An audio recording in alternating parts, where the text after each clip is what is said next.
All right, do you want to perform or do you want to make excuses? Because there's a product out there that removes the excuses entirely. That is why I want to introduce you guys to Rougiette. This right here. Rougiette is not only the official men's ED medicine of the UFC, but it also has exceptional performance medicine for men such as TRT, sleep, weight loss, etc. The most popular product is the Rougiette Ready. It's a 5-in-1 sublingual, which means you put it under your tongue, it dissolves, and it gets to work. Hard erections is what we're talking about here, and it kicks in as quick as 15 minutes. None of this take a pill in an hour and hope for the best nonsense. No, it lasts up to 36 hours. So you're not watching the clock. It also hits arousal signals in your brain, which, let's be real, that's where the fire and the connection really starts. One dose, multiple rounds could be an analogy for my career, to be honest. So if you want to show up and actually deliver, go to Rougiette.com and use the code BISPING to get 15% off. Rougiette.com. You're welcome. Conceive, believe, achieve. Shut the f*** up. You're listening to Believe You Me with Michael the Count Bisping and Paul Felder. We're back. We only missed the greatest night of combat sport in the history of the human race. It was the perfect week to not do a show, right? But we didn't, and we missed it. We dropped the ball. We get it. We're sorry. What was I doing? Oh, in fact, I will say this. It wasn't. Paul, were you available last Monday? Because I was. Last Monday? Yeah, just say yes. Yes. It was Harrington and Bryan. They were driving back. That's true. That's right. From Washington, D.C. Harrington and Bryan, please come on and grovel and apologize to all the regular believers that make time. They pulled an all-nighter and they couldn't focus. Exactly. They had to drive home. Harrington and Bryan, are you there? Hello. Yeah, I'm still recovering from it, but we're here. Exactly. To be fair, because my flight out was at 5 p.m. So the plan was I thought we were going to do a show. Then I get a text from these guys, we drove home all night. They didn't wake up until 5 p.m. in the afternoon or whatever. And I'll be honest, I was exhausted anyway. So I was like, oh, God. And then it was fighter meetings and this and that. So anyway. I was sitting here right in front of my computer with my notes out. My glasses on, and then nobody showed up. I was disappointed. God damn. And sadly, I didn't get to see Bryan or Harrington there either, which was a shame. I was looking forward to catching up. In my defense, before everyone starts, you didn't get in till when? Saturday? Yeah, we got in Saturday afternoon. And then you were in high security. Yeah. And then I was inside the White House. Well, you're the James Brown of MMA, Michael. You're the hardest working man in show business. Jesus Christ, it's not even a joke. But dude, what an event. Just incredible. Paul, people have heard from me. I did a video on it afterwards and stuff like that. But try not to be a company man. But what was your thoughts on it? It's going to be hard on this one to not be a company guy because I was nervous. We talked about it in the build up to it, how nervous I was for the thunderstorms, for the environment, and just so many variables going into that. I was completely blown away at every aspect of the production, from the flyover to the video packages that they had playing in between fights to kind of honor American history, and all the veterans that were involved and how much they were showcased walking the fighters, the way that the walkouts looked, where the fighters were coming from in the White House, you guys on the desk, the ellipse and all the people there and the partying that was going on, the concerts that was going on, the lighting, the fireworks. Yeah. I'm serious. If you're an MMA fan, I don't care where you sit on the political side of things. It was just an awesome fucking night of action. And, you know, we're in the summer of the 250th anniversary of this country. It was everything we hoped it could be. And it delivered, I think, even more than people expected. And then on top of that, that's just the production side of things. The fights were unfreaking believable. All finishes, all TKOs or KOs. It was 100%.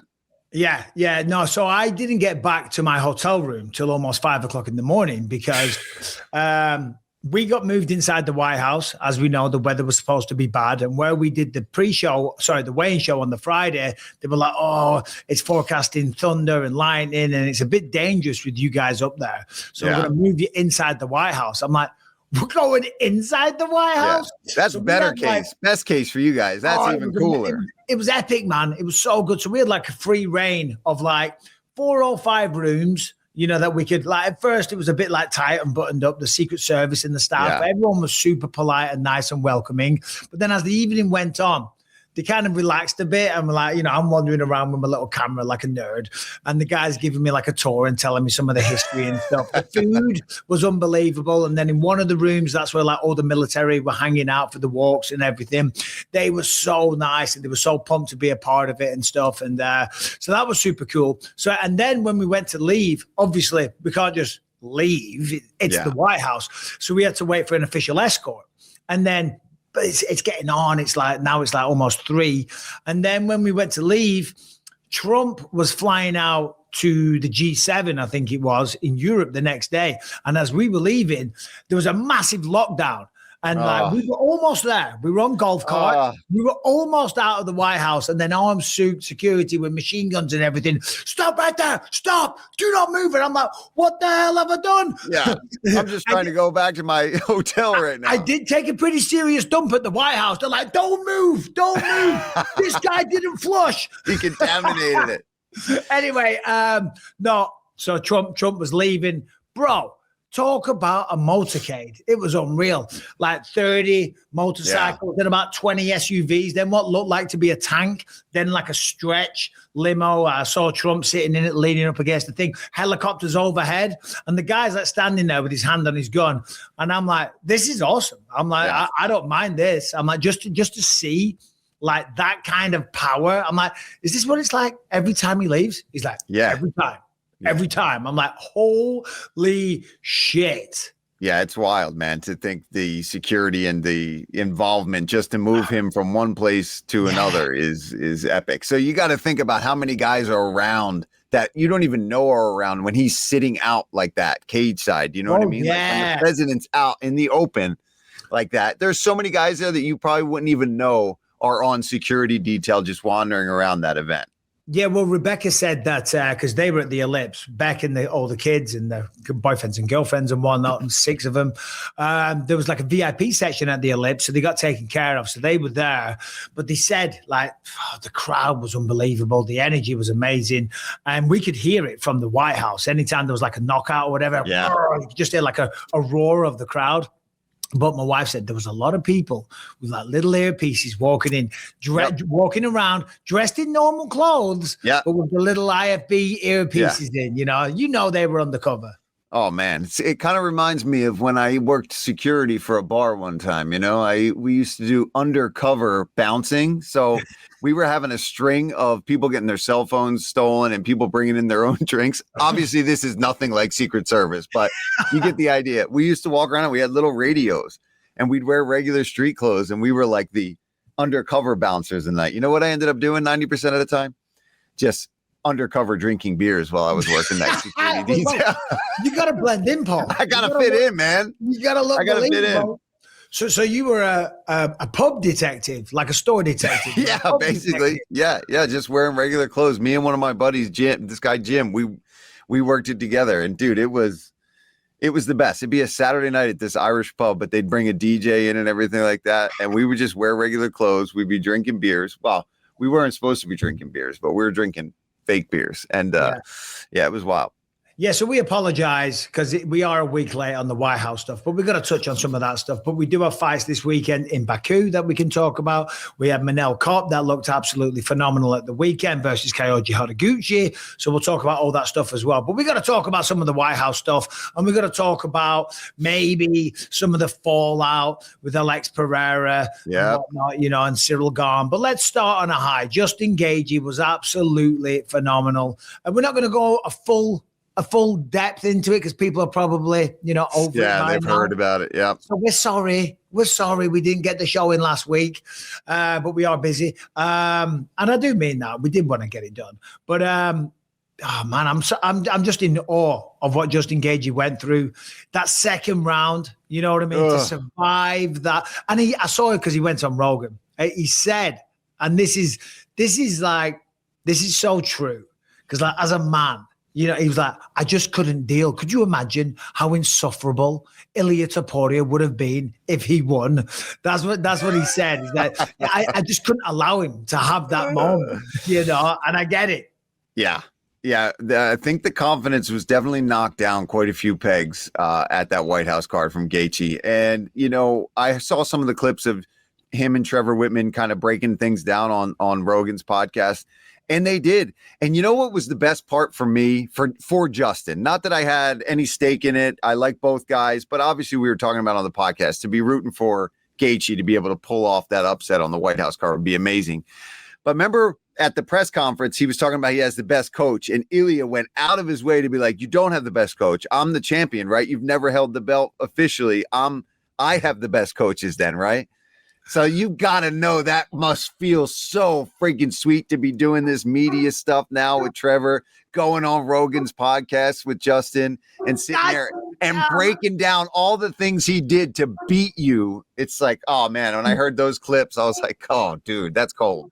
That's crazy that you would think that that's the main thing to be happy about. I mean, well, obviously being the champion, but I'm saying just from the podcast perspective. Is the undisputed champ, is the Freedom 250 champ. But yeah, no, I proved my point. Okay. Yeah. I've got the best coach. No, dude, he was unreal. Ilia Topuria, thoughts on him real quick before we move on and talk about some other stuff. I mean, listen, he was beaten fair and square by the better man. I'm still a huge fan. I'm still a big supporter and an admirer because every time I've ran into him and spoke to him, he's awesome. He's a class act. And I heard like some of his comments afterwards. Again, all class. The question is, I'll ask you, Paul, and I talked about this. That can change a fighter because obviously Ilia operated on this crazy confidence. He would throw celebration parties beforehand, change the bios on his Instagram, all that kind of stuff. Now, will he ever be the same? Yeah, and I don't mean that in a negative way, but the reality is you're not undefeated. You were beaten soundly by another guy. So is it even possible to have that same kind of self-belief? I think he will. I think maybe you don't have like the party the night before or the weigh-ins or, the night before the fight and doing all that kind of stuff. But I think that swagger and that confidence is still going to be there. And I think that when you have a fight like that, where you get humbled a little bit and you meet somebody that can finally match you step for step, like Justin Gaethje was able to, we talk about it's going to change you, and it could change you in a couple of different ways, right? Obviously, it can change you negatively where you never come back with that same kind of confidence, or you just continue on the same path you were before, or it can change him and he can be a little bit more humble in a good way where maybe not on the microphone, maybe the bravado is still there, but I think he looked past him 100%. I think he thought he was going to walk forward, be able to get past that jab and rip those right hands and that left hook. And when he got met with that adversity and the power coming back at him, I think he wasn't expecting that. He wasn't anticipating it. So now when he comes back, whoever it is, I expect him to be a little bit more dialed in. And because even against Charles, like he got hit with a couple things. Against Max, we talked about it, where there was moments, but then he was able to land that power. Now he knows, okay, there's going to be some guys in this division, especially at lightweight, that can take some fucking shots, man. Gaethje can take some shots. He's been knocked out, but he's durable. There's other guys in this division that he's going to meet as a young guy still in the game that are just going to have a granite chin, and you got to have other ways to win. Yeah, because like when you look at Justin Gaethje, and I thought Ilia would probably knock him out because I looked at the Paddy fight and he was taking a lot of shots. And then you look at the Max Holloway fight where he gets knocked out. But you got to remember, he got knocked out after getting worn down and spinning back kick to the face in the first round and having his nose broke, and it was the end of the fight. Yeah, man, he showed that he still got it. He's still the man. He's the undisputed champion. And of course, he does not want to accept a truck off Arman Tsarukyan. I know. I think we got a video, Brian. It's number 6. Because Arman was like, well, I don't know why he's what color? Yeah, what color do you want? Well, did he say I'll buy you a truck if you win? Was that the I guess so, yeah. And now he's like, yeah, kiss my ass. I don't want that truck. $1,000 on Justin. His friend. And he won like 5-3, I believe. 5-7. 5-7? Is what I heard. Yeah. So he's gonna buy me a truck, but I mean, I would what never. What kind of truck? Wow, no, I just saw yours. Get a Raptor. Yeah. You see the rap? I love So it. that's that. You didn't do that rap? Dude, Hennessy that does is that sweet, rap. dude. Hennessy's the shit. I want that truck. Oh, you need that truck. Yeah. Tell Arman to buy you that fucking truck. No, I'm not taking the truck from him. What the fuck? If I was Arman, I would force it down your throat. I would get to the house and get dog. No way. You want him $5,700,000. I'd have to ride around in a fucking truck that a dude bought for me every day. I don't know. I just can't go there. Truck. You won that. We didn't shake on it. He does not owe it to me. I don't give a fuck. Take that goddamn right truck. Yeah, take the truck, dude. It's first of all, it's cool. Yeah. And he might also be your next Thanks, opponent. Brian. Did we have Arman's response? Because Arman came out and he was like really offended that he wouldn't take the truck. He's like, what the fuck?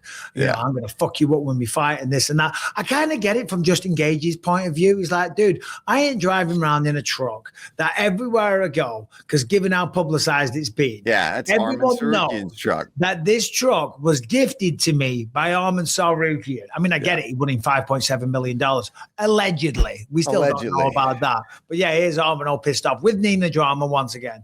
Justin is saying, like, I'm not going to take the car. I said, fuck it, just we're not going to give it to him. He doesn't want and he doesn't deserve that. Yesterday I watched that video and I was shocked, like, what the fuck, bro? Like, if you don't want to, fuck you, you know? They already gave me that car, so I got to give away. But for sure, I'm going to give to my followers and maybe your followers too. But I hope someone is going to win who needs that track more than Justin Gage. Yeah. He's a little butthurt. Do you think Arman's next? Well, I mean, it's not Ilia, right? We know he's not getting a rematch. Justin's made that pretty clear. We've been waiting to see what the hell is going to happen with Arman. And there's who else would there be? I know somebody else threw their name in the hat, though. Did you see who's throwing their name into the hat? Who? Volkanovski. Oh, shit, yeah. 2 38-year-olds going at it. Yeah. I'd like to see it stay in the lightweight division. So if we're talking who I would rather see, I'd rather see that fresh blood in Arman Tsarukyan. It's a guy who's in this division already, who's the number 1, number 2 contender in the division right now. Other than Ilia, it's like that's the guy. I love that idea, but come on now, clean out, get a couple more fights defending your belt at featherweight, and man, go enjoy your family, Volkanovski. I don't want to see him go out and fight anymore. No man alive doesn't love Volkanovski. We all love Volkanovski. He's the absolute man. But, I mean, of course he wants that fight. Of course he does. Who doesn't want that fight? Number one, massive payday, huge event, you know, a shot of becoming a 2-weight division champion. But it shouldn't be, not just yet. Maybe if Justin can defend it one more time. And certainly, Arman Tsarukyan, man, it's got to be that guy. That's got to be the man next. It just does. All right, this episode is sponsored by Underdog, and we are talking about the World Cup. You guys call it soccer. We call it football because you kick a ball with your foot. That is correct. It is taking over the world. England play Ghana on Tuesday, and I cannot wait. And with Underdog, you can make picks, higher or lower picks on things like goals, assists, shots on target, saves. You can get in on all the action on every match, and even as the match changes. The second you have something on a game, you can't look away. Nothing else matters. That's the whole point. And anyone who plays is automatically entered for a shot at $25 million. 25 people walk away with $1 million each. That's if the USA wins it all. But of course, that's going to start with them beating Turkey this week. Going to be a sensational game. But I am looking at England versus Ghana, and I am picking England to win. Okay, of course. I'm also looking at Harry Gane. Will he score more than 2 goals, higher or lower? That's all you got to do. And I'm also looking at Marcus Rashford. Will he score a goal in the 85th minute, before then or after then? That's how easy it is to play. Download the app today. Use the promo code BYM to score $50 in bonus entries when you play your first $5. That's promo code BYM. Underdog. Make your picks. Win money. Must be 18 plus, 19 plus in Albuquerque, Nebraska, 18 plus in Colorado for some games, 21 plus in Arizona, Massachusetts, and Virginia. I'm present in the state where Underdog Fantasy operates. Terms apply. Concerned with your play? Call 1-800-MY-RESET or 1-800-GAMBLER or visit www.ncpgambling.org. Arizona, 1-800-NEXT-STEP, 1-800-639-8783 or text NEXT STEP to 53342. New York, call the 24/7 HOPE line at 1-877-HOPE-NY or text HOPE-NY 467-369. Should we talk about Ciryl Gane and Alex Pereira real quick? And we're not going to do a whole review. We are going to talk about Josh Hokit, though, and he kind of falls into this story here a little bit as well. I mean, well, let's just start with that. Josh Hokit, we know what he said. I don't even want to repeat it. And I'm not some crazy liberal or anything like that, far from it. But I'm in the White House, right? I'm watching He's just destroyed Derek Lewis. He's given his speech on the microphone. Then he says what he said, right? And I'm with some like official looking types in the White House, and there was like a big like reaction from the crowd, and I heard it, but the people I was standing with, like with suits on and like really nice dresses, like formal people, they're like, what did he say?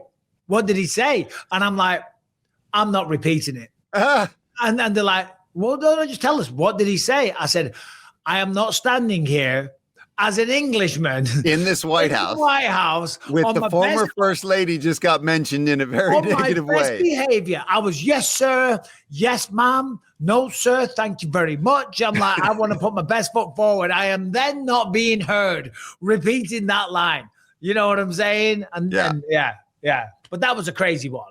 Yeah, that was wild. And you know what kind of bothered me about it is Hokit's gonna be Josh Hokit. And he always shows up. He delivers when he fights. He had an awesome opportunity. And it seemed like, you know, he was still being himself and delivering on the mic and calling out Pereira and doing his shit talk. And then he had to go and push it that far. Because other than that, Michael, other than that moment, it was a perfect night where nobody could say anything other than, oh, they hated it just because they wanted to hate it. Because obviously they just want to make it about Trump, right? People are going to hate the event. We knew that going into this because of the president. We know that. But I think most people looking at it were going, oh, wow, this is looking really awesome. And it's really been America forward. It's really been a celebration and about the fighters and the military. And then Hokit says that. And I remember my brother was with me watching, and I was talking to Christine, and I'm like, God damn, there you go. They got their thing that they can be upset about. And they have. And they've they're been talking about it on The View, on CNN, you know, all those kind of like, you know, the liberal lefty side. You'd think that was the biggest moment of the night, and it really wasn't even close to that. No, it was just wasn't. the worst thing that was said that night. It was listen, I like Josh Hokit at the press conference. I think I talked about it last week. He had me in stitches. Some of his stuff is funny, you know, and his performances are phenomenal. You know, that was just crazy. You know what I'm saying? It was crazy. But then DC said something. I was just looking up his tweet as you were talking. He said, this is Hokit talking about DC. I've been nothing but nice to this fat cow pig. I'm not here for unity. In reality, there will never be unity. I come to divide people's faces. If you don't like it, then do something about it. I saw that. Yeah. And all DC said was that was kind of a bullshit thing to say in that moment. He really didn't say anything crazy. He just talked about how he could, at this point, Hokit's done a lot to get himself recognized. No problem with that. You're letting your fighting speak for itself. It's awesome. You're one of the most exciting heavyweights that there is right now in the UFC, hands down, or maybe even possibly, obviously, in the world, right? Because the UFC's got some of the best guys, no doubt about it. And now I think you could start to maybe not change, keep your shit, but you don't like you made the impact. You people would have been talking about you more in a positive way. Now they're just talking about you. Nobody's talking about that fight when they're shit talking you, especially when The View or different news outlets are talking about Josh Hokit. Then they don't mention that he had a stellar performance against Derek Lewis. They mentioned that he said what he said on the microphone. That's where it's like, man, if you'd have just talked your shit, then those people won't be talking about. But maybe that's what he wants. Yeah. Because look, listen, at the end of the day, I mean, I don't think nobody should actually be like really offended. It's just saying a dumb comment. It's this thing that goes round. Maybe Brian agrees with it. I don't know. But you know, like some dickheads do, right? What's that, Brian? What did you say? I said, don't put that evil on me, my guy. No, you know what I mean? Like some people say it, you know what I mean? But it's ridiculous. So no one should be offended. But as you said, that's a really good point, Paul. That is now the talking point when it should be, wow, this guy in such a short amount of space, a short amount of time has made such an impact, taking out all these top guys, putting on unreal performances, just destroyed Derek Lewis. Derek, I love Derek, but it wasn't a good night. But he had to do that. He looked rough. He looked rough. But I think Josh Hokit should be focusing on not talking shit to DC. He should be trying to get a fight with Alex Pereira, which I think leads us into the conversation. Yep. And I've been getting these Alex Pereira fans. They are hardcore, man. They're hardcore. Jesus Christ. Because I gave my opinion on the back of the head stuff. Yeah. And I gave some facts and some knowledge because it is factual. And yes, one or two did stray to the back of the head. It was also in a scramble. He was also dropped by a jab. He was also then beaten soundly on the feet before Herb Dean stepped in, right? And of course, he's blaming the back of the head stuff. He was beaten. Yeah. Yes. Was the one or two that strayed off? Yeah, but the referees have explained that we don't need to talk about that. That's old hat at this point. Paul, when you're moving around like that, you're not necessarily responsible for something going off target. But give me your thoughts, Paul, on this whole situation.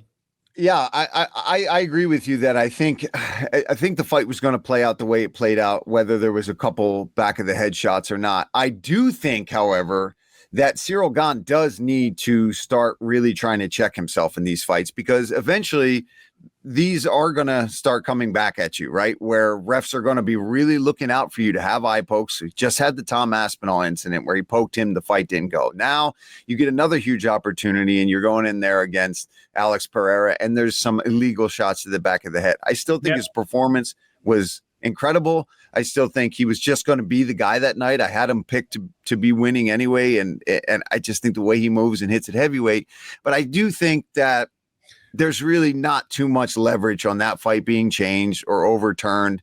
And I understand you're upset, and I don't have any problem with him being upset by that. You lose a fight, there's illegal shots involved. You're allowed to bitch and complain about that. But if he goes as far as saying that, he's never going to fight again and all that, I think that's just a little bit dramatic. I don't think he needs to go as far as complaining so much about it that he's just never going to step back in there because of a couple shots to the back of the head. It sucks. It's never fun to get hit in the back of the head, but you got dropped way before that. And I think Ciryl Gane, though, he's got to be careful. He gets wild. That is a fair point. And John McCarthy explained it really well. He said he's one of those guys that when he sees his opponent hurt, gets very reckless. Yeah. And the reality is we are all in control of our weapons. So you have to take responsibility of that. But I still stand by what I said. The referee did the right thing in not stepping in. However, there is going to be, because what happened with Aspinall was insane. Again, accidental, but it happened. And then what happened with Alex Pereira? We see all the shitstorm over it. See a lot of people agreeing with Alex's take. I don't, but whatever. I'm one man. But the reality is, he did. There was, because I saw a slow motion video. And there's at least 2 or 3 elbows. Yeah, exactly. Landed to the back of the head. There is going to be a massive microscope on Ciryl Gane, right? And he has to be aware of that.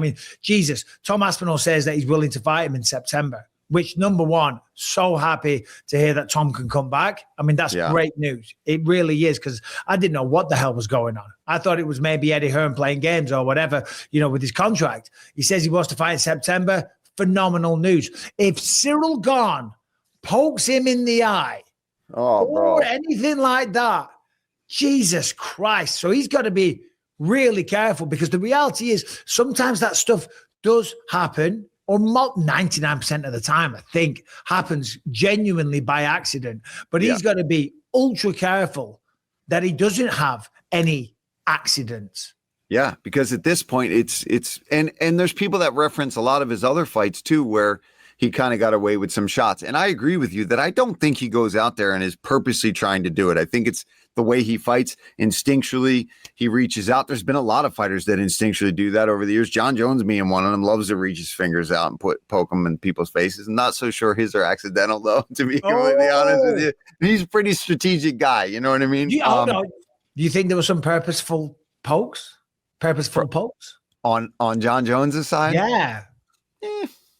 I don't know. I'm being funny here, but we're having maybe. But I don't think Ciryl is, and especially in that finishing sequence, I do not think that he was targeting the back of the head. Did they land there? They did.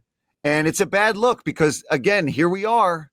You had the biggest fight of your career at the White House. You beat an absolute legend going for his third undisputed belt in the UFC. And well, not undisputed. Tom's got the undisputed belt, but your third belt regardless. And here we are. What are we talking about? We're talking about fouls. Yeah, but he put out today, Harrington, what's the statement? He said that he's afraid to come back, I think. Yeah, he said he thinks he has done enough for the sport and he's afraid to come back based on recent events. If he's going to be, refereed like that, he doesn't want to step in the cage. Yeah, well, I guess what doesn't help him is that Saturday night, there was some controversy with Andre Fili against Oliveira. He threw some shots and I think he had a cut on the back of his head, and Herb Dean was refereeing. I think Herb was refereeing that one. I saw that fight, but I didn't see that. I must have been in and out of watching it, but I did see the finish and everything like that. But that's not a good it was Herb Dean again. They actually there is video. They pulled him aside and watched the video back with File and some people from the commission watching cage side.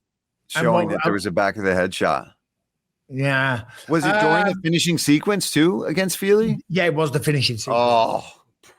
Yeah. Yeah. See, that's the thing with Pereira. It wasn't the finishing sequence. And I said this, I gave him nothing but praise. He fought so bravely and courageously getting back. Yeah, he was able to get back through that. Even the shots to the back of the head, he was able to get back up to his feet. Now, his argument would be that still has compromised you. Yeah. Yeah. But I don't know, man. It's tough in fighting, right? We both know that. And I'm not saying that the refs don't make mistakes, but it's tough. It's tough in those moments when you're still fighting. If he had gotten put out with one of those to the back of the head or went limp, then it's like, okay, this fight's over. You're DQ'd, or if you're able to recover, a point or 2 points gets taken. But when you're still able to fight, I think Herb thinks, I don't want to come in and break up the action and get involved to stop it for a foul when either this guy's going to get a finish or you're able to recover. And what if you get back up and land that left hook? Because remember, he slipped one right after that and still was able to almost come back. And land a shot. Well, listen, I said what I said last week, so I don't want to repeat it, but it wasn't on here. I just said it wasn't a good look. He was beaten fair and square. And all right, there's a little bit of controversy. There's some talking points, and maybe there is some learning that could be achieved through this. You know what I'm saying? But it's not a good look to be complaining like that. You should just say, shit, man. All right, watch the back of the headshots, you dickhead. But fair play, you got me. If he wants to walk away from the sport, I don't think he should. I think he's still got a great future in the sport. Yeah, that would upset me if he walked away. No, exactly. Because what he's given this sport, the career that he's had, 2-weight division champion, he earns an absolute fortune every time he fights. So I don't think he'll walk away. I don't think he will. And I don't want him to. I want to see him fight again. I mean, he's one of the biggest stars, man. Well, not one of. Outside of Conor McGregor, I don't think there's anyone bigger than Alex Pereira. I mean, Sunday, when the fights were on, I'm in my bedroom. It's 11 stories up, and all I can hear is, drama, drama. I'm like, what the hell? I look out the window. There's like thousands of people. And Pereira must have came out of the hotel. Yeah. And there was just loads of them all chanting and stuff. Yeah, people love him. People love him. We saw Brian and I went to the pop-up shop on 14th Street, and we saw him and Glover both leaving with his coach and translator. It looked like the Brazilian soccer team had come through. There was an army of fans who were just following him down the street. I think the direct quote from Harrington was, "Look, it's a Brazilians." That's good. Look, listen, I think he's not going to get a rematch. That's going to be Tom, right? Tom versus Ciryl, the talk in September. I don't think Paul will be there. We called the September. I'm just saying, if they change it and they make it Ciryl Gane versus Tom Aspinall, and me and you get the boot, and they bring in DC and John Anik after I'm gonna be pissed. I'll be pissed, man. I will be pissed. But it's probably going to happen. It's probably going to happen. Let's be honest. One of us, probably me, is getting. I'll throw in Alex Pereira. I will. I'll complain. So wait, he wants to fight. He wants to fight in Paris. You're saying? Ciryl Gane said on the microphone, I believe, or maybe afterwards, whatever. He said it in an interview. No, he said it in the cage. I want to fight in Paris in September. I'm ready. Yeah, and Tom Aspinall responded to, yeah, I'm ready. I'm training. I'm good to go. I'll fight you in September. I mean, that'd be, and also, because it's not as unbelievable or unachievable as what it previously was, because now there's no pay-per-view. Yeah. You know what I'm saying? Now they have numbered events, but it's a very different revenue model. So you never know, man. You never know. That would be crazy. That would be crazy. I love that and I do love that Tom is coming out and being more proactive and getting himself out there, saying that he's ready to get back in there and get what's his. And that's what we need from him, man. It's like, yo, don't forget, before this whole eye poke bullshit, you were the man. You were the man. Because people talk about Pereira. Tom Aspinall was probably the best finisher in all the UFC, given any division. His fights were lasting like 30 seconds, 45 seconds, 60 seconds. So anyway, fingers crossed that happens there. What else, Hamilton? Is there any other things on Freedom 250 before we move on? Any fallout, any other talking points?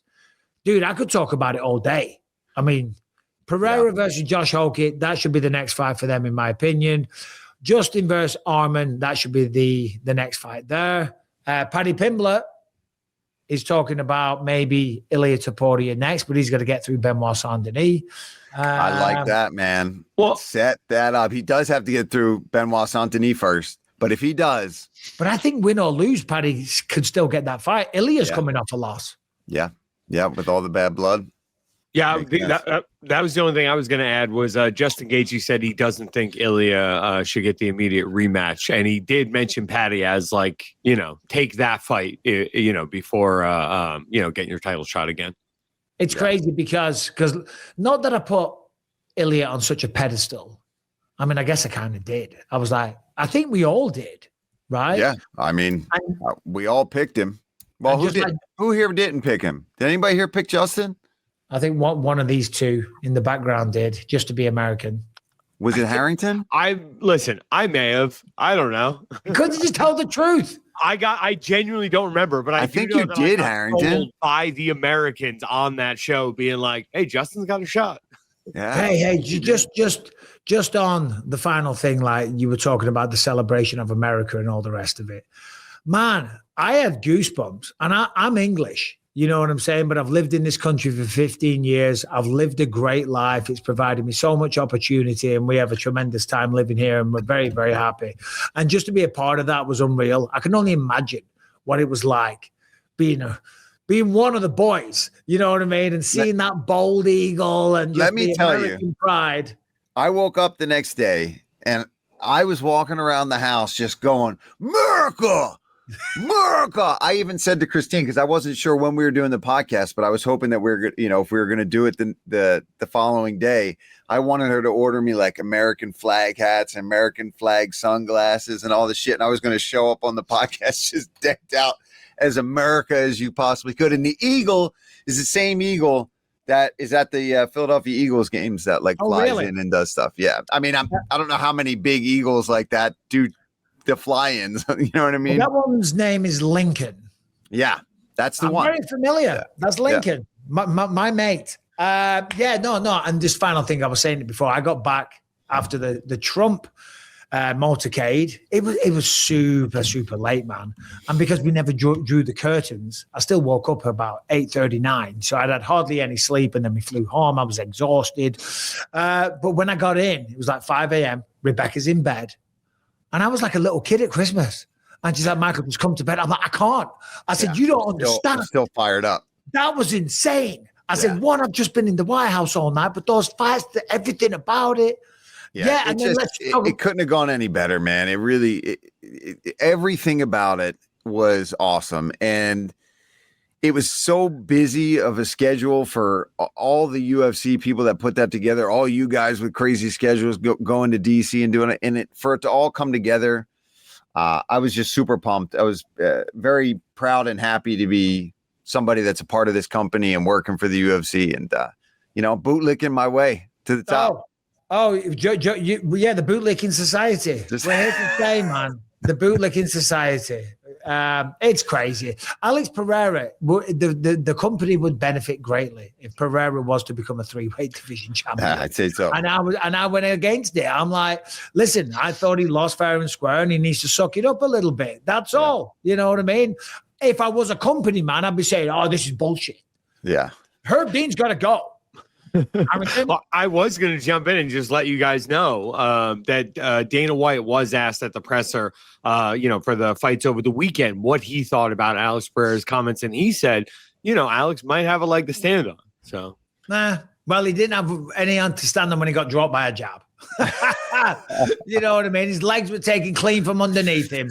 Yeah, we know how hard it is to appeal those types of things. So we'll see about that. Well, there ain't going to be an appeal. There ain't going to be a rematch. The commission will stand with their guy on that one. I'm almost positive. Well, he came out. He was on Ariel's show last week, and he said he had no problem with how it was refereed. So there you go. There it is. Yeah.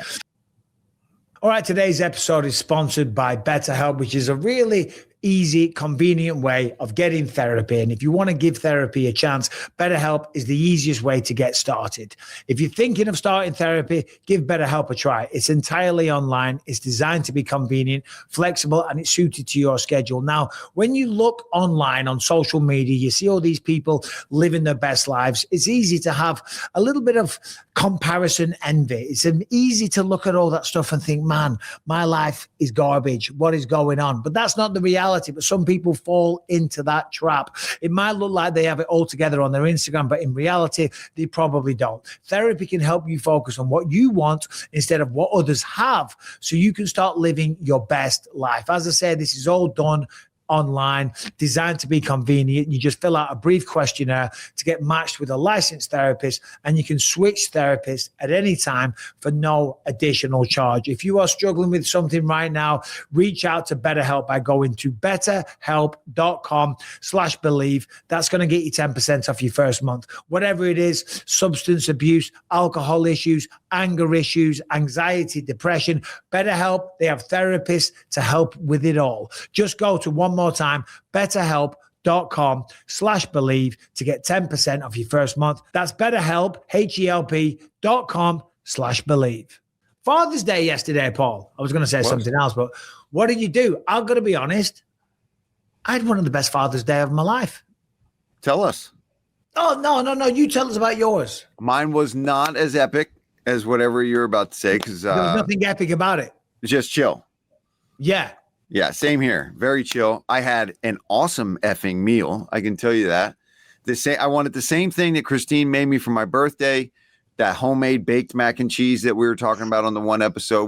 I think we were talking about with Marcus McGee. Marcus McGee. Yeah. And so she made that and then made me just a really perfectly cooked filet to go with it. So just super salted steak cooked right in the cast iron skillet, just seared up perfectly, medium rare, delicious, mac and cheese.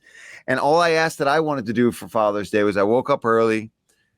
Of course, I went for a 100-mile bike ride on Father's Day. Of course you did. Did almost see 2 people kill themselves because of us cyclists, which was really scary and dangerous. We were on a road. We were completely off to the side, and this dickhead in a big truck decides a blind turn. Couldn't wait 3 seconds until you get around the turn, a full straightaway, and then you can see if you want to get around. And we're not in the middle of the road, by the way. We're off on the side, but he wanted to go way around us, goes into the other lane, and then as he's going into the other lane, turning the blind turn, is another car, and they almost had a head-on collision. Jesus. He gets past me, yells at us, and I know where he's going. He's going up to a main road that has a long red light, and I'm hauling ass up to the red light. And my buddy Ryan's behind me going, Paul, don't, it's not worth it. It's not worth it. And he's like, all right, I hear him go, all right. And he just lets me go. I zoom up right up next to this guy, and I'm looking, his window's open. Now, I thought it was him and another guy. And it turns out the guy next to him was actually his probably 13, 14-year-old son. Okay. So I immediately tone it down a little bit, but I was like, what the fuck were you doing? He's like, you guys got to drive on some other roads. And I'm like, we ride on, there's 40 other people I saw out riding their bikes it's Sunday morning on Father's Day. There's nobody out there. And I was like, you past us on a blind turn. You could have waited 3 seconds and you almost killed you and your son. Happy Father's Day. And he like bitched at us for a little bit. Yeah. Then he knew he was wrong because he didn't really lose his shit. It's like, anyway, people hate us out there. You guys all hate us. I get it. But this guy didn't know he was barking up the wrong tree, that I will stop up next to your truck and I'll choke you unconscious in front of your poor son. There's my guy. Yeah. We had the same. Well, I told you about my incidents with all the crackheads and the undesirables in DC. You know what I mean? I like, it's just nice to exercise that ability sometimes. I'm just like, you got to let it out. This modern society that we live in, it's all tamed, and I can't let it out. I did go with a bike ride with Sean Brady on Friday as well, and a couple guys. Let me ask you. Let me ask. How's Sean Brady on a bike? Because he's very low center of gravity. I assume that he's quite heavy on a bike. He is certainly not aerodynamic, but I can tell you, he is fucking strong, man. It doesn't matter what that kid does. The athleticism on him is ridiculous. Mike, we did almost a 60-mile ride. Now, I let it, most of us, because he didn't know where he was going, right? He still doesn't get out that much on the road bike. So I was like, just stay behind me. I'll lead us on the route. We'll do all this. And dude, it was a pretty hilly route that we did. And he stayed right behind me 99% of the time. The only time that he would get a little distance is just not knowing like the grades and the turns, and he doesn't handle it as well. But it kind of disheartens me a little bit as somebody that rides all the time. And then Sean went to wrestling practice and then came and met me and did a 60-mile ride. I'm like, you son of a bitch. He's so fit. Fuck. Yeah. So obviously we had the fights, Manel Kape, and then I didn't realize it was an early fight night. So my flight was on the Sunday. But DC was leaving, Dan Helly was leaving, and it's like the fight's finished at like 7:45. Yeah, it was early. There's got to be a flight. Rush to the airport, make a flight, get home that night, wake up in my own bed, which is always nice. Yeah, it was just a super nice, chill day. Rebecca had a couple of little gifts, nothing flash, because I like the occasional cigar, like once every blue moon. She bought me like an old antique ashtray. Because, I don't have an ashtray for it, but I don't even smoke them enough. But she just likes antiques and stuff. Yeah. Ellie came in. She'd been out on a horse riding lesson. She had some baked goods from some bakery, some donuts and some croissants and some homemade cookies and stuff. So that was lovely. And the car with just some nice written messages in it from the kids. So that was lovely. Went to the gym with the boys. We had a Father's Day workout. So that was sick. Sat in the sauna for 20 minutes, came back. Jumped in the pool, led by the pool, and just soaked up the sun. Wonderful day. Like a good damn day. Then we went for sushi as a family. Oh. I mean, it doesn't get any better than that. I mean, that's all I want at my age. That right there is a perfect day. Without the other day was apparently National Sushi Day. I think it was like Saturday or something like that last week. Okay. Anyway, my daughter brought it up to me. She's like, it's National Sushi Day. We have to have sushi. National something day. Like, just look it up. Brian Paul. Oh, every day something, I'm sure. Yeah. I'm sure today's a national something day. And they come up with the dumbest shit. Brian, just look it up. In fact, where's my phone? I'm going to look it up right now. I guarantee. National. Hold on. Come on.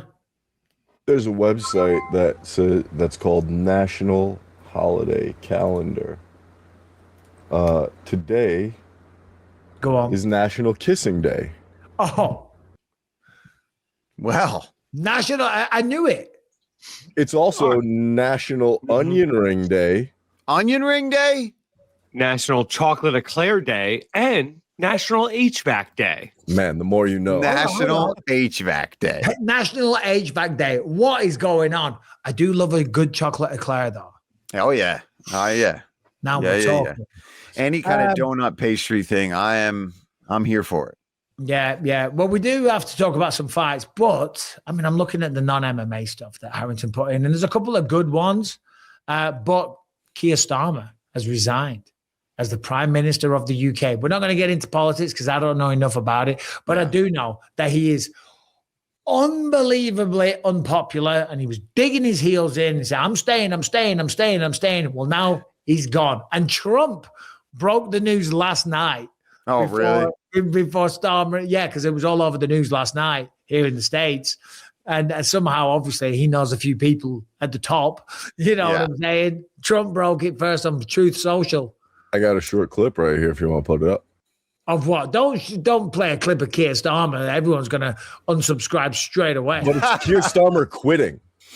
Yeah, no, I don't want to see him. He just annoys me, man. Everything about him. The country's just going downhill so fast. The reality is, it ain't going to change. The next person that they bring in is the same party, but still, that guy is an absolute tool. I just hope less people get arrested for social media now. Yeah, my God. Yeah, that's a little ridiculous. You know, there's a lot of stuff. I'm not going to get into it all. But we're going to leave that one there.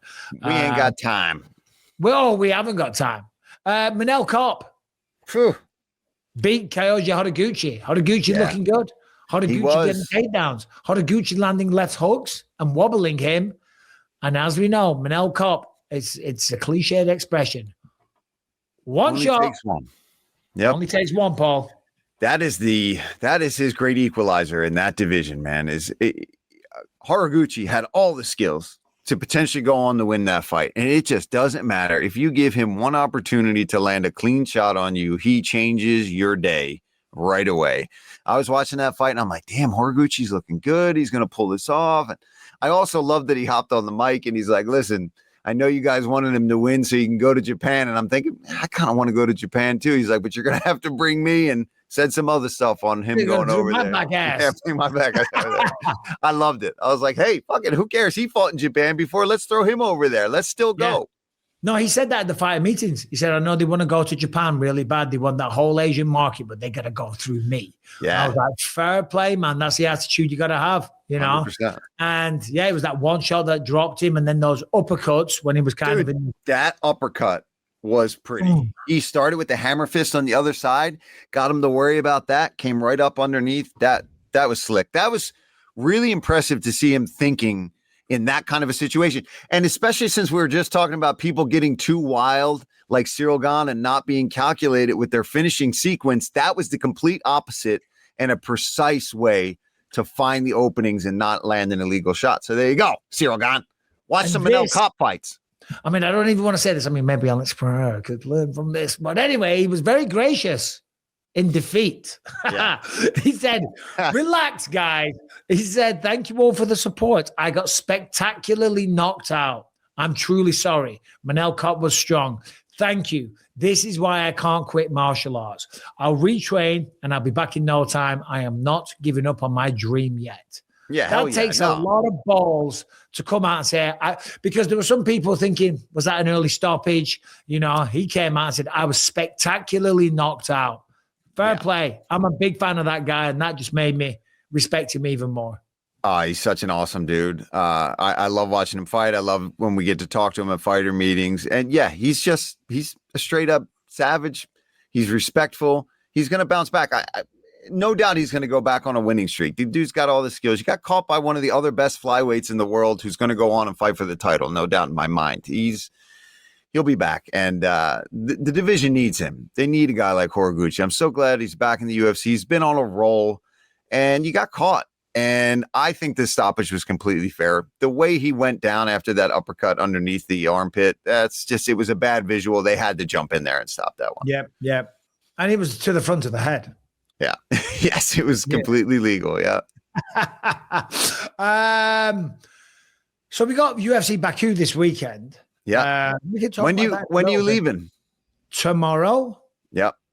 Got back. Are you going via Turkey? No, I'm going through Frankfurt. Oh, you did that last time, didn't you? Yeah. I have a 9-hour layover in Frankfurt. Maybe I'm going. I might be going via Munich. Oh, really? Oh, no. That's when I go to Serbia. Yeah, no. You got your flights already for that? Yeah. Dude, you got to get your flights in early, bro. Do you reach out yourself or do they reach out to you? Because nobody's reached out to me. Sometimes when they send me the request, do you say, I also want these ones too? This one, that one, now. Because don't give me this. The flights are getting so expensive, bullshit. Yeah, I know. I'm giving it to you now. Yeah. I got to get Serbia. You're doing Serbia, right? Yeah. Yeah. We had some big announcements, though, over the last few days or since we've done a show. Dricus du Plessis versus Kamaru Usman. That's going to headline UFC Oklahoma, July 18th. Obviously, Dricus almost out for a year since losing to Hamzat. Kamaru Usman coming back. What do you think of that matchup, Paul? I mean, we kind of knew there was rumors that particular matchup might happen, and I like it. I think that for Kamaru at this stage in his career, going for epic shit is what he needs to do, right? He didn't seem to really have the desire to fight the top contenders around him in the welterweight division. And hey, at this stage and what you've accomplished in the sport, I got no problem with that. Going after somebody like Dricus, who's a former champion, that's going to get you pretty much right in line for potentially getting a shot at that middleweight belt and going for gold in 2 different divisions. I like it. I'm here for it. Tricky fight, though, I got to say. For not an easy one. No. For either guy. Well, for either guy, of course. Obviously, based on what the last fight that we saw Dricus lose against Hamzat, there's definitely a clear game plan that I think we're going to see from Usman. Exactly. You know, and it's a tricky one for Dricus, not just because it's Kamaru Usman that did really well against Hamzat on short notice, moving up a weight class. There's that. There's the obvious success and abilities of Kamaru Usman. But for Dricus, it's a tricky one because in terms of like identity, in terms of your reputation, you know, you lose to Hamzat the way that he did. And then, because some fans, they don't understand. Usman's going to be a threat at 185. And if Dricus loses that one again, they'll be like, oh, this guy's, he's washed. He's done. He's washed. Yep. He lost to Hamzat. Now he loses to a welterweight. What's this guy's problem? He's old news. But there'll be no shame to it if he does lose. By the way, I think Dricus is going to give him a great fight. I'm commentating that one, so I can't say who I think wins or loses. Are you on the call? No, you want to switch shows? You want to do Abu Dhabi instead? Oh, no, I'll take Oklahoma. Thank you very much. I'll take Oklahoma. We also had officially, this was another one that was announced or rumored, should I say, for the longest time ever. Ian Machado Gary, Islam Makhachev, second title defense at welterweight. I mean, we were just waiting at this point, really.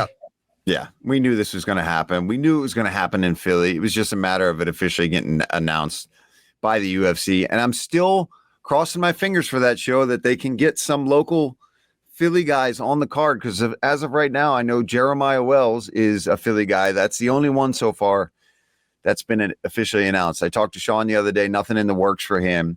Joe Pyfer was potentially going to fight Bahayo. Bahayo's obviously dealing with that rib injury. I know Pat Sabatini's still out there. He's a Philly guy too. There's potentially a chance that they'll get him booked, but I mean, I guess they don't need to worry about it too much when you have a star like Makhachev headlining an event, 2 title fights on the line. So, but there's a ton of Philly guys though that they could. That's the thing, and it would help. It really would help, kind of draw the buzz around the city to get the local guys on the card. Well, that's what they do usually. I mean, when UFC London, there's a lot of British guys, right? On. And they don't here. Like when we were here 7 years ago, I don't think there was one guy from the area. Now, granted, I and Eddie Alvarez might have been the only guys. I'm not even sure Eddie was still around at that point, but there was nothing, and it didn't sell well at all. Now, that's years ago. The UFC has only grown since then, and the sport has grown in the city too. So I think it'll do well, but we'll see. Yeah. Baku this weekend. They've got Rafael Fiziev. He's Azerbaijanian. I want to say that's how you say it originally. Yeah. I mean, they got a few local guys on. Yes, I assume they would, but they've also got Mackenzie Dern, Gillian Robertson, first title defense. That's a good one. I'm just looking at the Wikipedia page here. So Edson Barboza still going, taking on Esteban Ribovics, and Aaron Blanchfield taking on Jasmine Jasdovicius. Now, I saw on Twitter, I did a YouTube video on this, so I apologize if you watched it, and I'm repeating myself. But, you can't believe it. This is not the UFC. This is not inside information. This is not something I heard at a dinner with the execs or anything like that. But I saw on Twitter that Yuri Prohaska is going to be on that card against Paulo Costa, right? And I was like, on the Philly card? Yeah. Oh, hell yeah. No, as I say, Twitter post, probably nothing to it. You know how they are. But I was just like, fuck, man. I love that fight. I love that fight because he's come up to 205. Yuri's got to come back. You're going to put Yuri on a numbered event, pay-per-view. And then another one that I saw, rumored, again, I don't want to be letting cats out the bag, but it's just Twitter. It's all over Twitter. And this makes sense because of the title fight. It's 2 welterweights. And I want to see this fight in the welterweight division more than anything else. Prates Morales versus Morales. Fuck yeah. All day. That fight's got to happen, man, because they're just both going to stand and go to war. And they're massive. They got crazy power. And if Islam or Ian Gary or anyone like that, if Ian Gary gets hurt, pulls out, somebody can't make it. Yep. You've got your backup plan. Steps in. Yeah, no, I don't know if it is happening. Again, Twitter post, but just as a fan, when I saw it, I got really excited. Yeah. Now that makes me even more excited because, again, you got to do one of two things when you're in a city like Philly. You got to either have really badass, awesome fights to get people to want to show up and spend money. We're a big sports city. We've got a lot of other things that people can be going and watching and doing. But if any of those fights come through, then it's going to be crazy. I mean, that fight alone makes me, as an MMA fan, want to go and see that card. Prates and Morales. Again, rumored, not official. We don't know if that's actually going to happen. But it does make a ton of sense, like you're talking about, with that title fight being in the welterweight division. Those are the next guys in line right there. The winner of that is lining themselves up 100% to be fighting next. And if something happens, somebody gets hurt, bam. Yeah. And what a card that would be. So you got Islam versus Gary, Dern versus Jillian. So that's 2 title fights. Morales versus Prates, Giri Brahaska on there. I mean, that's one of the most stacked cards of all time. Then you've got International Fight Week coming up in just a few weeks with Max Holloway and Conor McGregor. Did you see that interview, by the way? Yeah. Hey, listen, McGregor's out of his mind, but he brings a lot of attention, man, because he was talking mad shit to Max Holloway. Mad shit. I like it, though. We're getting a much more seemingly angry version of Conor now. Like back in the day, I feel like when he was at his peak, and I said this to one of my friends, I'm like, he used to be able to cut you apart and just make you feel like you didn't even belong there. This was just a lot of screaming for me. And I felt like it was a little forced, to be honest with you. Okay. So, like, I mean, because he was definitely, I don't want to say playing the role, but he was hyping the fight. He was doing his thing. He was doing the job. He was being a promoter. And I like it. It's just not as smooth as it used to be. But then again, it's been a while. He's warming up. I mean, some of the moments that we had back in the day were great. You know what I mean? Like who was it? Is Chad this Mendes. guy? Yeah, that's one of the best. And then I'll hang my balls on your face or something to Chad Mendes. There were just like so many of them. They were great. He had the best sound bites back in the day, man. He was smooth. He was smooth. Yeah. McGregor versus Holloway, Benoit Saint-Denis, Paddy Pimblett, Corey Sandhagen. Oh, it's a great card, dude. Roy Val versus Loney Kavanaugh. Shit, man, Loney. Last time out got Brandon Moreno. Now he's getting Brandon Roy Val. He Big wins fight. that. Yep. Well, I would say he's getting a title fight next, but he's not because Manel Kape's sitting there waiting because you got to think Pantoja's coming back and he'll get Joshua Van. But as a fan, I want to see Manel Kape and Joshua Van stand and trade all day long. 100%. Yeah, that's going to be a banger of a flyweight fight right there. And then again, like now you've got the young guy in Loney Kavanaugh. If he goes and pulls that off against Roy Val, the flyweight division, and still Horiguchi's going to need another fight too. There's a lot of contenders that are lining themselves up. It's going to be busy. If Van can stay a champ, he's going to have no lack of competition coming up for that belt. No. Same with Islam. If Islam gets past Ian Gary again. Yeah. All right, today's episode is sponsored by Shopify, and I just want to say this. If you are sitting at home and you have a business idea, you want to get a business off the ground, or you want to take your existing business, whatever it is, you want to take it online, you want an e-commerce platform, you want to take payments by every single major payment method all over the planet and have all eyes on the planet be able to see it, it's never been easier than with Shopify. It is so cheap, affordable, easy, and professional to do it with Shopify. Shopify is the e-commerce platform behind millions of businesses around the world. And right now you can get started with your own design studio with hundreds of ready-to-use templates. Shopify helps you build a beautiful online store that matches your brand style. You can get the word out like you have a marketing team behind you. You can easily create email and social media campaigns wherever your customers are scrolling or strolling. And best yet, Shopify is your e-commerce expert with world-class expertise in everything from managing inventory to international shipping to processing returns and beyond. So what more are you waiting for? So if you've got an idea, make it a reality and do it very simply and cost effectively with Shopify. And right now, you can sign up to Shopify for $1 per month for a trial period. $1 per month trial period at shopify.com/believe. Go to shopify.com/believe. That is shopify.com/believe. Right, Harrington, tell me more about this one, because I saw this yesterday. Harrington sent me this post on Instagram or via text, and I was led by the pool. I'm having a nice ice cold Sapporo, because when I go to the sushi, on tap. No, it was at my house. Oh, okay. But I do have a beer. You have a keg, yeah. I do. I gotta service it. It hasn't been used in a long time. The barrel's definitely empty. I just gotta flush the pipes out. Yeah. But anyway, the best thing about going to that sushi restaurant, by the way, is that the glasses are iced. Yeah. Iced. And then when you pour the beer in, there is nothing like it.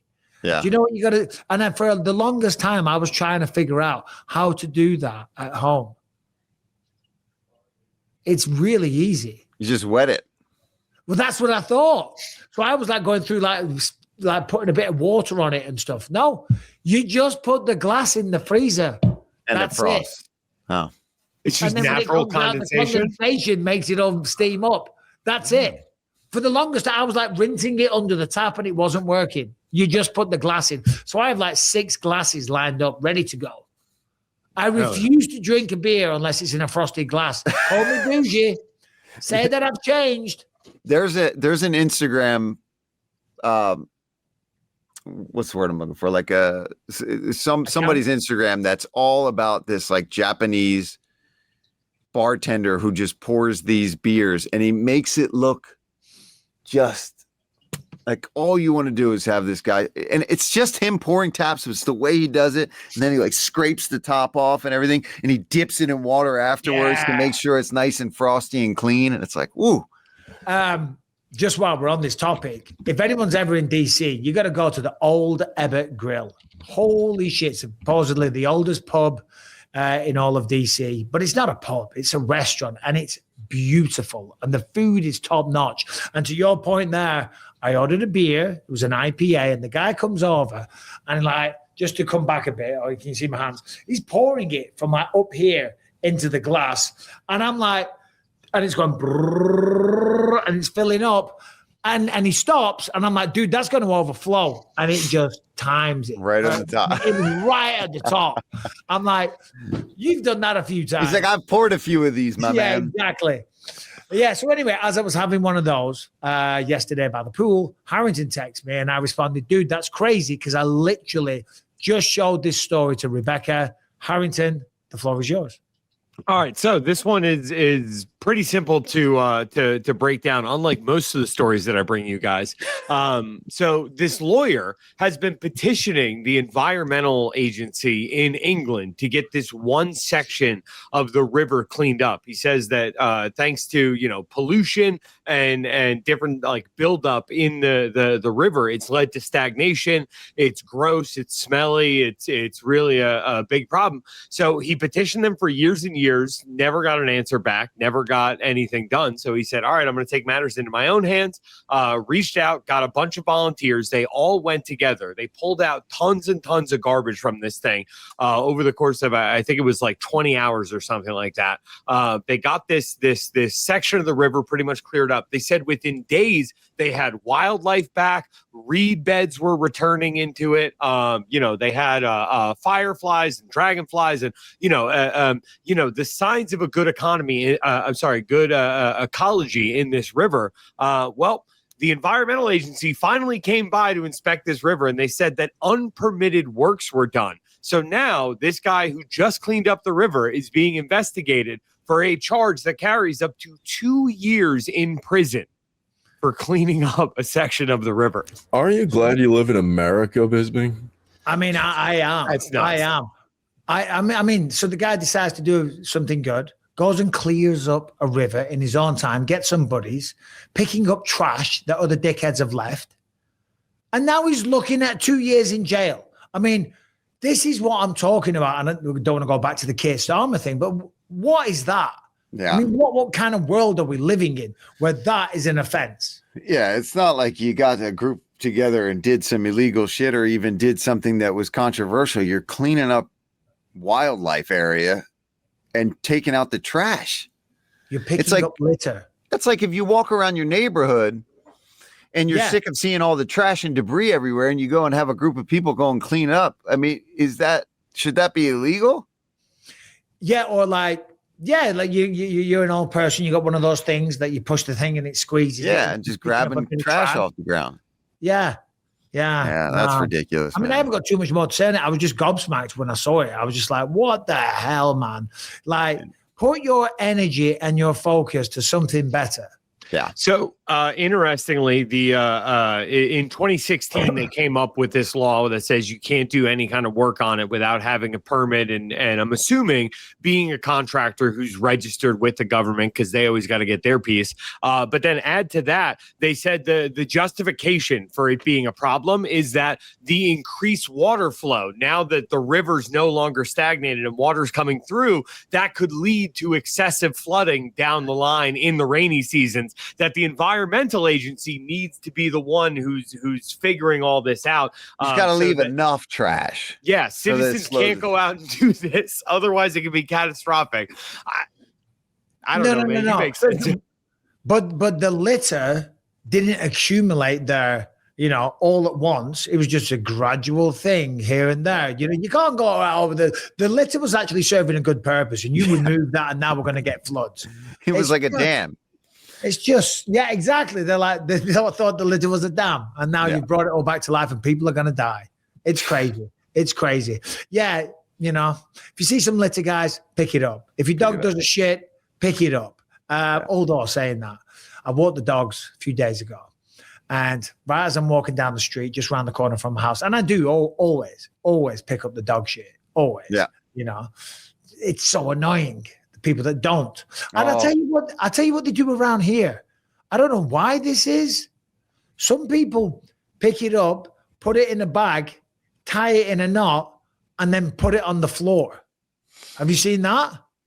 Just take it, throw it in the trash. Well, or just if you got to do that, just leave it because it will decompose naturally. It ain't going to decompose in a bag.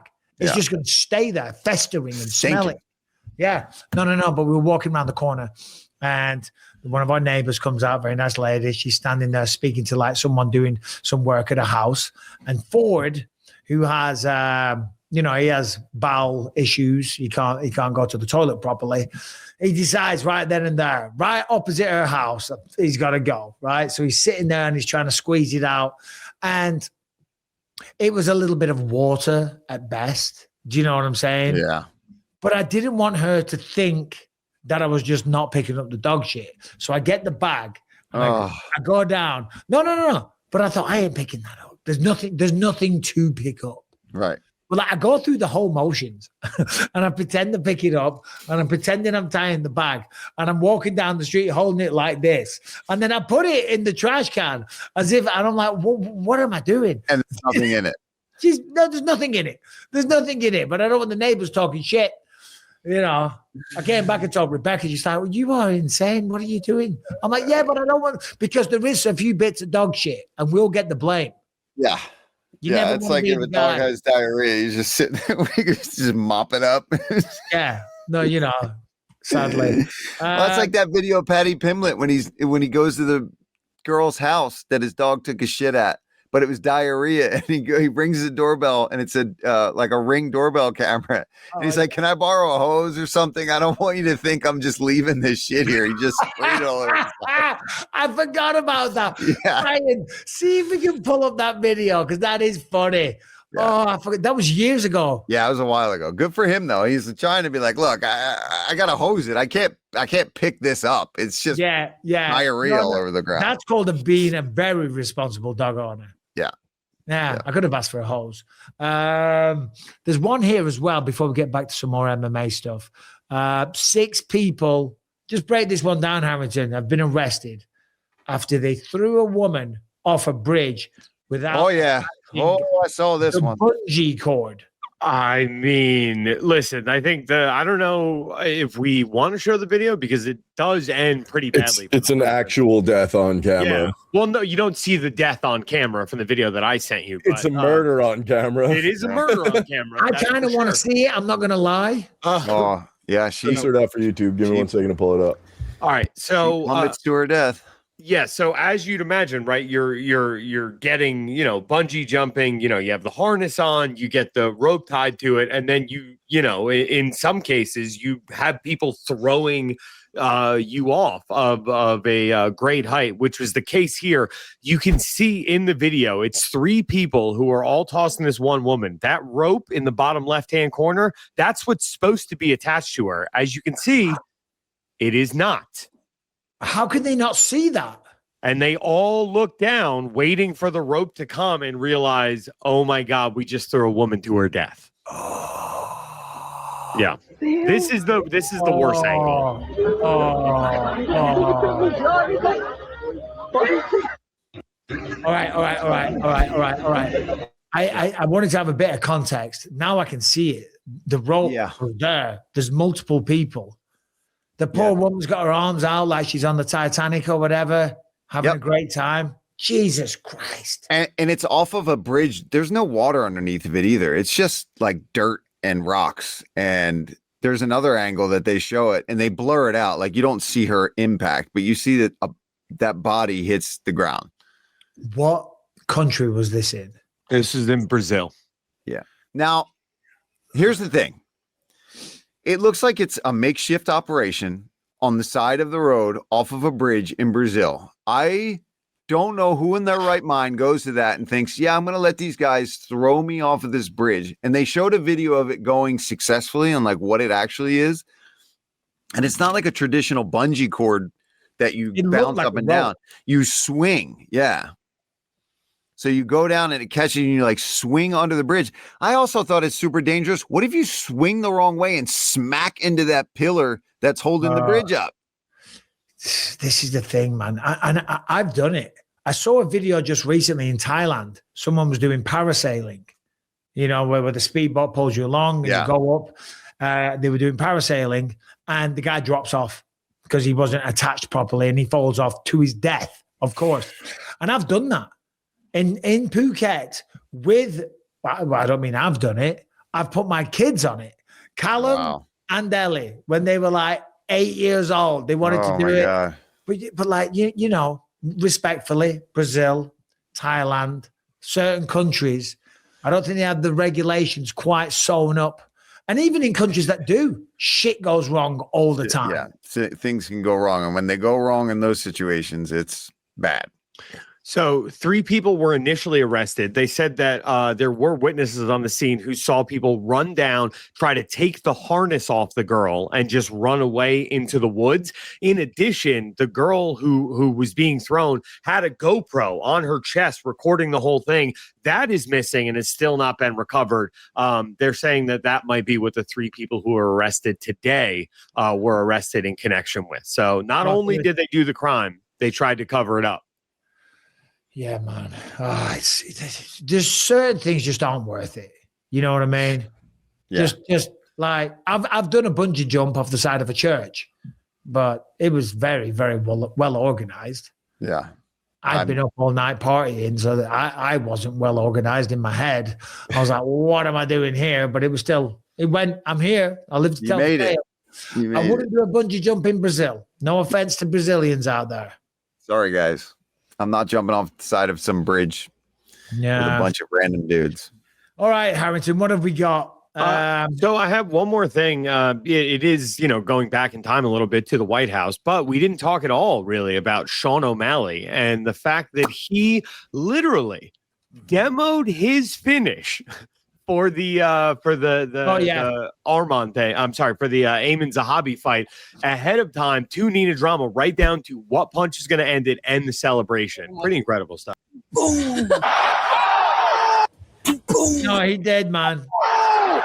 Yeah. That was sick, man, to be honest. That was insane. Like, he cracks him and then straight away does that. Smooth. He's back, baby. He's back.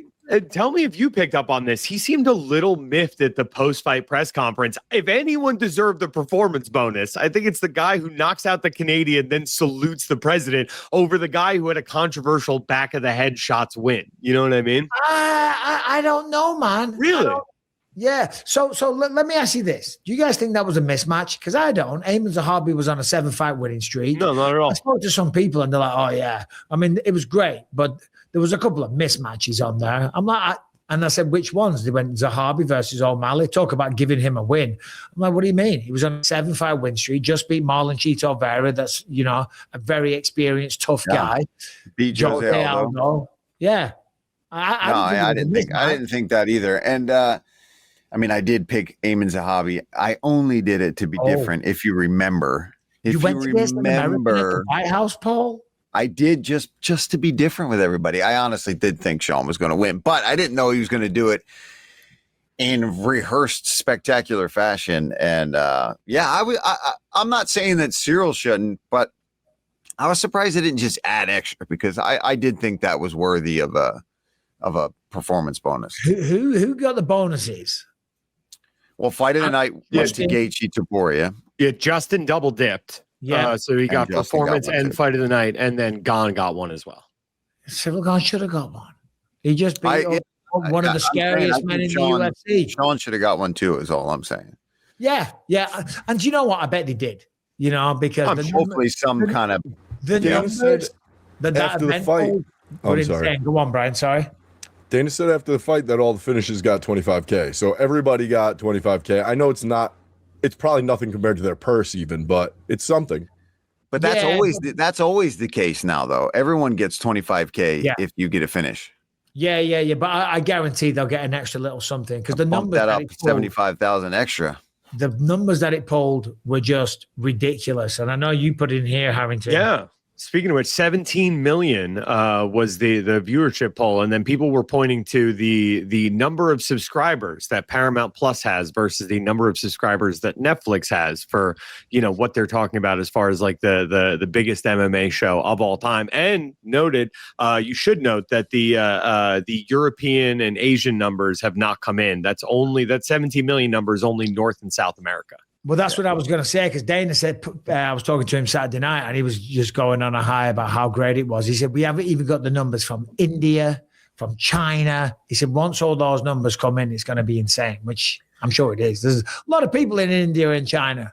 We can't even compare. If we're going to be talking about that, Ronda Rousey, Gina Carano, absolute shit show compared to what we just saw on Sunday. Come on. You can't possibly say anything pro UFC. We're not allowed. That's true. Yeah, I don't want to bootlick too much. I think it's fair to say that the two events are not the same. They're not the same. Anything else going on, Harrington? Any breaking news? I got one other piece of breaking news, and I like hesitant to even bring it up to you guys because I don't know the full details. But a gentleman by the name of Dustin Poirier, 37 years old, was arrested for being drunk in public last night in Atlanta. A couple MMA outlets picked this up and ran with it. Ben Askren was quick to the defense of one Mr. Poirier, posted a video showing that he was at the airport just wrestling with friends of Ben Askren. Please. Dustin Poirier.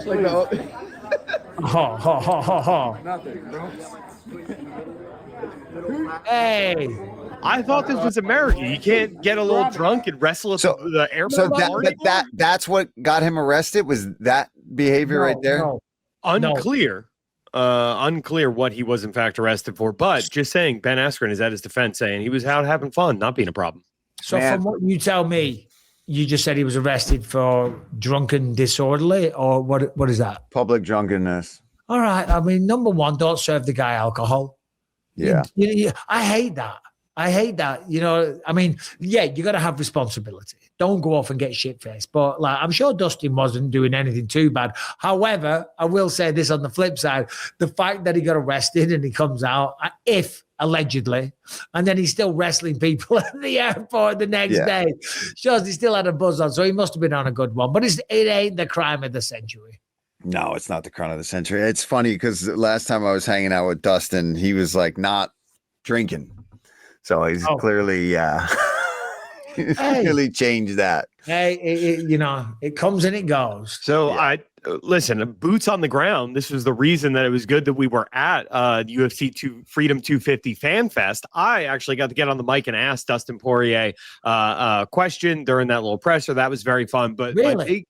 I asked him what he thought was the bigger trilogy, him versus McGregor or him versus Holloway. He said the McGregor trilogy, which I was kind of shocked by. I thought he would give Max the rub there. But he did say during that, seeing this White House card and what they've been able to do, there might be a fight that could coax him out of retirement and back into the UFC. So I was very interested in that coming out. Yeah, I think he's really struggling with having hung up the gloves. Yeah. It's hard. That's why we're so lucky, and I love my job, but I've never thought about coming out of retirement because the void that I would have. You had certain circumstances that you know what I mean? Like with all the eye trouble, it's like I have to whereas Dustin, I feel like he thought, okay, it's near the end. I'm getting a little older, but he was still obviously in the mix and competitive the way he was. I think he'll come back. I do. If I had to guess, I think he'll end up coming back. I don't know if I think it's a great idea, but I do think it will happen. I don't know if it's necessarily a bad idea. I mean, he went 5 rounds with Max Holloway. He was competitive. He dropped him a couple of times in the second round, I think it was. Yeah, no, I mean, exactly. He's still in it, but I don't know when that switch starts flipping on and off. Yeah, but then you walk away, and if he's struggling to fill his time, I mean, you're right. I had no choice, and I forgot about that with the eye stuff. So it wasn't even. But even still, I mean, since then, like I could probably go and get a boxing match or do this or do that somewhere if I really wanted to. But because of the void that a lot of fighters have when they retire, because you go from that being your life, that being your one and only, your objective, get out of bed, train, improve as a fighter, train for a fight, fly off there, everything that goes with it, it's just gone. It's gone. And also from making those paydays. Yeah. I'm still around the sport. You're still around the sport. Unless you have something to go to, that's why fighters always come back. That's why boxers often come back, because it's who they are in the DNA as well. Not just necessarily because of money or voids or whatever. It's like, shit, I've still got this. I can still offer the sport something and make a payday while I'm at it. Yeah. Yeah. And it's not a surprise, by the way, Harrington, that he picked his trilogy with Conor McGregor over Max Holloway as being the bigger one. The trilogy with Conor was gigantic. Of course it was gigantic, but I mean, just as far as like the from what you feel personally, not necessarily your bank account or your star power, but like to have shared the octagon for 50, 75 minutes almost with Max Holloway, like one of the best ever do, is somebody you actually respect versus somebody who's saying that stuff about your wife. I don't know, man. Yeah, no. But again, though, what you're missing is that Conor beat him, very soundly, if I recall, the first time out. And there was a lot of nasty shit leading up to that one. So it feels good to come back, to get the knockout. It's true. Him to be talking all that shit, for him to be the biggest star in all of the sport as well. And then to get the win a second time in a row and to shut him up. Yeah, of course. You're going to say that all day long. They're some of the biggest moments in the sport. True. Plus, you're ending that trilogy on a win versus ending the Max trilogy on a loss. It's got to feel way better. And I'm sure he made a lot more money out of it as well. All right. Anything you want to get? Oh, Paul, Baku. Yes. I'm very excited to go back. I don't know about you. Well. Hold on. I'm not excited for the journey. Yeah. But the city, in terms of a fight location, is tremendous. Yes, it was very cool. I did have a good time there last year. I thought it was awesome. I'm not looking forward to the journey, of course, but I'm looking forward to calling the fights. I'm looking forward to walking around, seeing the town again. It was a fun city. Not looking forward to my 9-hour layover in Frankfurt, Germany. 9 hours. Why would you book such a flight, Paul? It was really it's where I'm from. It's where I live. So, I mean, I'm already on the East Coast. The best options seemed to be through Frankfurt, and there was no other flights going to Baku and connecting with. It was what I got last year too. It's the same exact flight. I remember.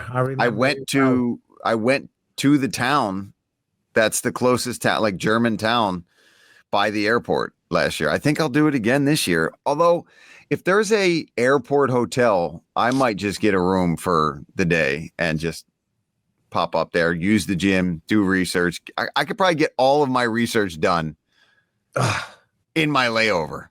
Yeah. And I just downloaded the fight link because I heard you say, oh, there's the fight link. You mentioned I immediately downloaded I was like, where's the fight link? Because obviously I'm on a plane tomorrow, so I want to sit on the plane. Now I can watch it. Yeah. And you don't need the Wi-Fi. That's what I love about having the fight link is we can watch stuff without having to try to access the internet and stuff like that because it's just downloaded. Exactly. What is one, and if anyone, by the way, listening to this is from the great, beautiful city of Baku, give us some recommendations on where to eat because it's a great city. And I had some good food there last time, but it was just kind of ad hoc. I just wandered into this place. Is that where we went to that sushi spot that time? Was it me, you, and Lappy? And it was like all you can eat, all you can drink sushi spot? Where was that? Was Abu Dhabi. Was it Abu Dhabi? Yeah, you're right. Yeah. You're right. Here's what I'm going to do. One thing. I'm going to buy a rug. You're going to buy a rug? I'm rug shopping. That's what in my free time in Azerbaijan, this is how you know you're pushing 50. You go rug shopping. No, because I don't know if you walked around the old city much last time. There's a lot of stores that sell rugs and they're like 100% silk and handmade and all the rest. And they're absolutely beautiful. And the prices were ridiculously cheap for what they are. And I remember the guy saying, because I'm like, I can't take a rug. And he's like, we'll send it home for you. And I was like, yeah, no bullshit. Then I got home and I told Rebecca. She's like, you're a dickhead.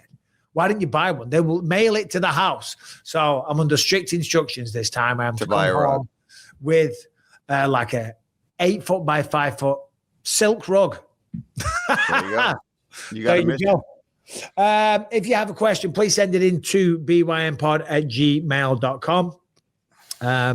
Like the video, subscribe to the channel, leave a comment, negative or positive. We prefer positive, but there's been a lot of negative shit lately. We like positive. I love Tom Aspinall. I'm a huge fan of Alex Pereira, but interpret my words however you want to do that. I couldn't give a shit. Is there any questions this week, Brian? And is there anything breaking news, Brian, that we're going to get? Brian. So it looks like we answered most of the questions throughout the episode, but I do have this unhinged little question here from Connor Cartwright. Connor Cartwright, yeah. I was going on Bisping, my old pal, my old love. I was wondering who your favourite YouTuber is. Mine's Brady. I like that guy. Funny guy. Anyways, have a good one, lads. Take it easy. Hey! Hey! Who did he say he liked on YouTube? I barely got any of that. I listened to it like 16 times. I don't know. No. There's a lot of people that talk like that where I'm from. So I picked up most of it. I just didn't get the YouTube channel. But the question was favorite YouTube channels to watch. And that's actually a really good question. Yeah. I do, because TV's shit these days. And I can't deal with all the ads. I don't need some company trying to advertise medications and drugs that might just kill me or might cause a stroke, heart attack, or this or that. You know what I mean? It's all it is. It's all it is on TV now. We watch a lot of like travel stuff. There's a few English travel YouTubers. They're not very big. One's called Bold and Bankrupt. He goes to like crazy places, I don't know, some India or here or there or whatever. There's a guy called The Wandering Turnip. He's the English guy. He's got a very small channel. He'll probably, I don't know if he's an MMA fan. I don't think he is. He's obsessed with chimneys and stuff, but he goes to these towns in England and just walks around them and talks to people and stuff. I guess it just takes me back. You know what I mean? Yeah. I'm like, oh, shit, I've been there. I remember that guy. And he's a lovely guy. So The Wandering Turnip and Bold and Bankrupt. Speaking of which, you ever do beard versus food? The British guy with like the big, long, scraggly beard who does food challenges all over UK and America? No, I've heard of it. And there's another guy as well called Phil Carr. There's a bald-headed dude. He's a real nerd, but he actually does really good content. And he goes to places and he just like talks about the hotel and then walks. And he always has a few beers and like he's slowly getting drunk on the videos and stuff. But he's Phil Carr, Wandering Turnip, and Bold and Bankrupt. What do you have, Paul? I mean, my one buddy that I got into the whole endurance sports stuff was this guy Lionel Sanders, who's an absolute lunatic of a human being, has a YouTube channel, and that's kind of how I got into doing all that shit. Was during 2020, so that's definitely my go-to. I used to follow this dude, Nick. I'm going to forget his last name now. He's actually a CrossFitter now, but he used to do, speaking of Harrington talking about food challenges, he used to do like all those cheat day epic videos, and he used to do like 10,000 calorie challenges and all that kind of shit. And I watched that during all of my fight camps. What was his name? So hold on. Let's play a game. Open up, grab your phone, open up your YouTube app. Yeah. Nick Dompierre was his name. He was actually a former pro skateboarder turned like CrossFit guy now. So my algorithm is giving me Paddy the Baddy. Paddy is locked. Yeah, in. I got some Paddy stuff shows up. And it's the Furious. This is how it's the critical. Oh, the critical drinker. I don't know if you see his stuff. No. Oh, you should. It's really good. He's a movie reviewer, movie critic, should I say. He shits on most of the things, but it's good. He's good. The critical drinker, and his videos are really well. Oh, there's another guy as well that I like. Oh, what's he called? And then, but mine's all MMA stuff here on my algorithm. Dricus Duplessis. Oh, Sad Starmer. We got stuff on Starmer. Oh, this guy, Nerdrotic. Do you ever watch Nerdrotic? No. It's, again, movie reviews and stuff. And they're always critical. They're always shitting on them and stuff like that. But they are kind of comical and they do have some good points. So Nerdrotic and Critical Drinker, they're big channels. What have you got, Paul? I mean, all my stuff is MMA and cycling, this random bike fitter, UFC, talking about the last fights this past weekend, Dana White post press conference stuff, then Iron Man shit. Yeah, I've got one here. The wheels come off the Muslim LGBTQ. Oh, I get some of that too. I'll leave any of my other stuff off of the Joe Rogan stuff. All off the alliance. Joe Rogan selling his island pub. 20 years on an island in Thailand. There's Michael Bisping pops up on my shorts feed. Let's go.